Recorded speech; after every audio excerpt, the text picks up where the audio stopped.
Naghahanap ka ba ng gamit pang restaurant business katulad ng plato, utensils, baso, at kung ano-ano? Tara, samahan niyo kami ngayon today kasi pupunta kami sa Dapitan Arcade. Bagong lahat, ako nga pala si Ichel, isang entrepreneur at empleyado. Konting backstory lang kung bakit natin napag-decide na pumunta ng Dapitan. Marami na kasi naghahanap sa amin ng kanin or rice. Minsan nga hindi sila tumutuloy pag nalalaman nila na wala kaming rice bills. So ayan, susubukan nating solusyonan ang problema na yan. So ayan, let's start. And ayan, nag-start na kami mag-ikot-ikot. Ang dami mong talagang makikita dito sa Dapitan. Kung marami ka talagang budget, talagang pwede mo maubos lalo na kung gusto mong pagandahin yung restaurant mo.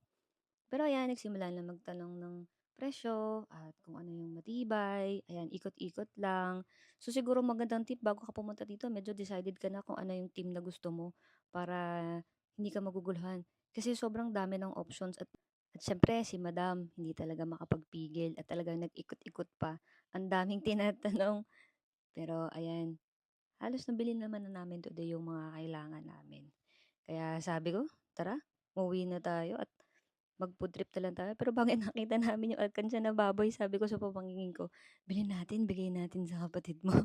At syempre, yun na nga, matatapos lang naman din ang araw na to sa food trip. Ayan, thank you sa pagsama nyo. Ayan, inaantay namin yung Hainanese chicken dito sa part na to eh. So, pero parang hindi na namin naintay, kaya kumain na rin kami.